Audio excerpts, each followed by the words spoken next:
In the name of the one God, Father, Son, and Holy Spirit. Good morning, Christians, seekers, and friends. Merry Christmas, and thank you so much for joining me in celebrating Jesus' birth today. I'll admit to you all that Christmas morning services are some of my favorite all year long, which I always find rather odd because I was born and remain a lifelong night owl, and my family's own tradition centered, as so many other folks' do, around Christmas Eve services. In fact, in my home, we opened our presents after midnight mass, and so would go to bed only looking forward to what Santa would bring on Christmas morning. Even as a child, though, I loved Christmas morning. Everything was somehow quieter and more resolved. Getting up early, I remember laying on the carpet in front of our Christmas tree with all the beautiful lights shimmering in front of the windows of our living room, thinking, it happened. Christmas came again. I've always liked to imagine, too, that first Christmas. I'm sure a lot of us do. And I believe that, as St. Ignatius would suggest, imagining the stories of our faith is a powerful thing, especially when we allow our hearts to be more open to the miraculous ways that God has worked in the lives of human beings over time. Doing so just might allow us to more easily see these miracles in our own lives, too. Sometimes our imaginings pick out the ways Jesus' birth story differed from ours. We've all heard those jokes about what would be different if wise women or shepherdesses came to visit the Holy Family after Jesus' birth, instead of the shepherds and the wise men. These jokes tickle our funny bones because those of us who are parents or grandparents or aunties, uncles, or even friends of parents of a newborn know just how unhelpful the shepherd's timing and the timing of the Magi's gifts were. What newborn parent would have enjoyed unexpected visitors turning up in the middle of the night, even if they came bearing expensive gifts of gold, frankincense, and myrrh?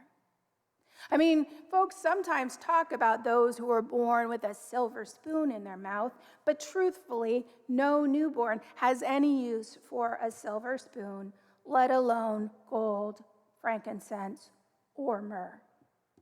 This tiny child, Jesus, swaddled in his manger bed, well, if, as the carol Away in a Manger imagines, he wasn't crying after having been awoken by the shepherds and the lowing cattle, well, he probably had been crying because he was hungry.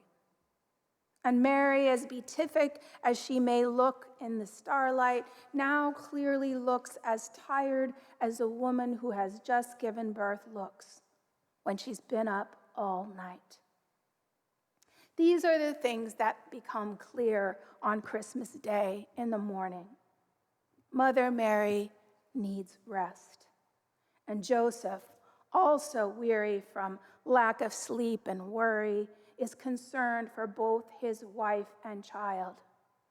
And he's probably trying to figure out the best way to make what will probably be a rather difficult trip back home, even before he learns that he actually can't return home, but must travel with this newborn and Mary all the way to Egypt. We sometimes talk about how different things look in the clear light of morning. And in saying this, we usually follow it up with some aphorism or story which relates that the thing about which we marveled, or that most wonderful person we met last night, or the ingenious idea we came up with late, about 2 a.m. in the morning, well, it doesn't seem to be so marvelous, wonderful, or clever in the morning. In fact, often it or they might seem rather ordinary or lackluster. We certainly struggle with this in terms of Christmas, right? Now, Christians struggle with all sorts of things about preparations for Christmas as it is celebrated in the secular United States. Folks mention how Christmas decorations are now routinely seen up even before Thanksgiving. And folks mention how they don't like the term happy holidays.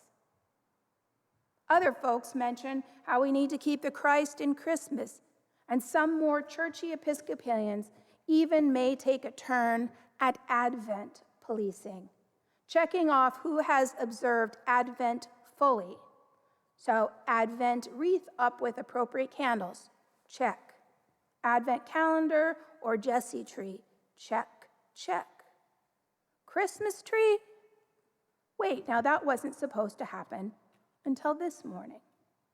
But the one thing sadly we don't really ever seem to address is that Christmas morning, after all the gifts have been unwrapped and the holly-decked halls are silent, we feel ever so slightly disappointed. Because after a month or more of preparation, it seems like Christmas has come and gone. But this morning, I want to remind us that while things may be quieter and more resolved this morning, the miracle of Christmas is not done, nor is this season. Christmas as a season has just begun, and God has entered into our world in a new way, as one of us. And our 2,000-year-old new normal began when Emmanuel, God is with us, came into the world. Well, it's still happening now. So why do we feel let down? I would say it doesn't really have to do with the reason for the season, but more the way we've come to celebrate it and prepare for it. As a high school senior, I spent a year living with a Turkish family in northern Cyprus, a small island in the Mediterranean Sea. It was there that I first realized that much of what I considered an essential part of Christmas was really culturally specific to the United States. My year in Cyprus, there was no midnight mass, there was no snow, there were no carols. It was my first time being away from my family at Christmas, and it was also my first experience of living in a country where Christmas was not celebrated as a cultural or religious holiday. My host family was wonderful. They put up a tree. They and my friends bought me gifts, and my friends came over to spend the night. But my Turkish family and friends were Muslims and Cypriots, so it was not their tradition to do any of those things. As I look back on that time, I also find it interesting that while I was celebrating the miracle of Christmas, in which God's great love comes and abides in the world in the form of Jesus, I was living on the island which was said to be the birthplace of the Roman goddess of love, Venus, too. And all that got me to thinking about the differing birth stories of Venus and Jesus.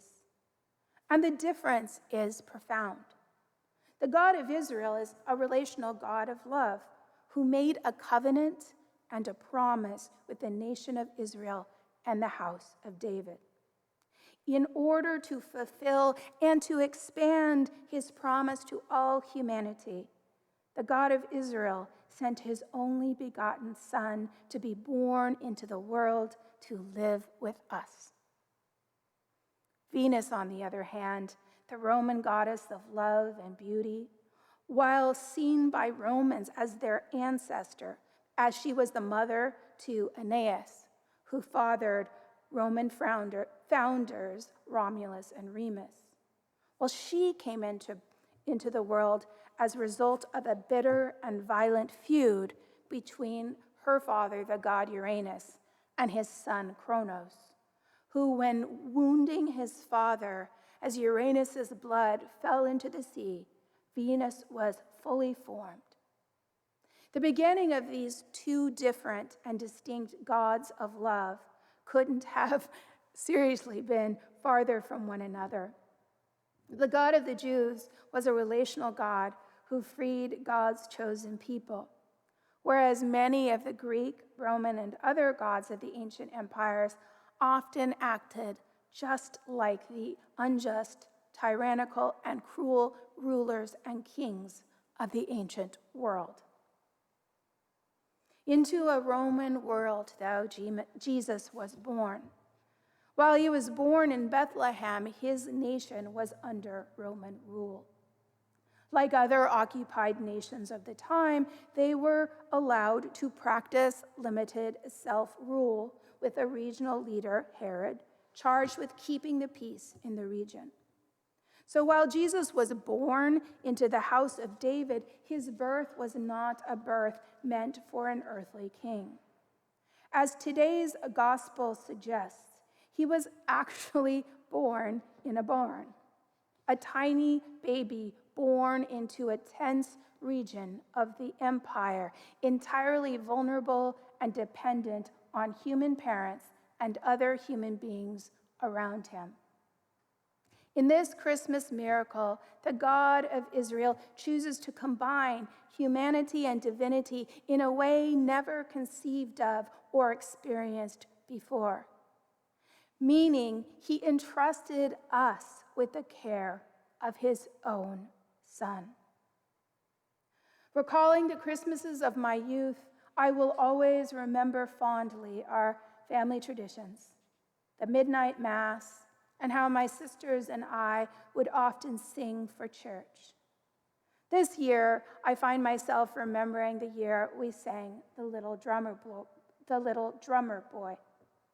It was a fun song to sing, and I remember my sister Sharon Jo made up a cool part with additional drum sounds added to our pa-rum-pa-pum-pums. My favorite part of the song, however, is that it told the Christmas story from the viewpoint of a child. Being quite young then myself, I still felt that awe children feel when they see an infant and just know how careful they must be with this tiny, fragile life. So I could imagine just how nervous the little drummer boy would have been, not only to visit a little baby, but also to know that he was to be a king. I also identified with the little boy when he talked about not having any gifts to bring.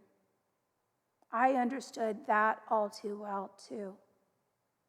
As a little girl, I didn't have a lot of money to buy gifts for my family, and even if I saved up, I would often need to work on crafts to give my mom and grandma something extra nice. But my gifts, of course, would never be as nice as the presents they would give me.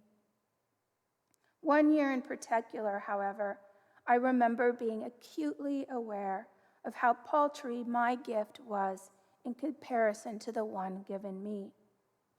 It was the year my older sister, Sharon Jo, used her babysitting money to buy me a tiny pair of genuine pearl earrings. I remember knowing that they were a very expensive gift, which my sister had bought for me using her own money. I remember feeling both touched and overwhelmed by my sister's generosity, and a little unworthy too.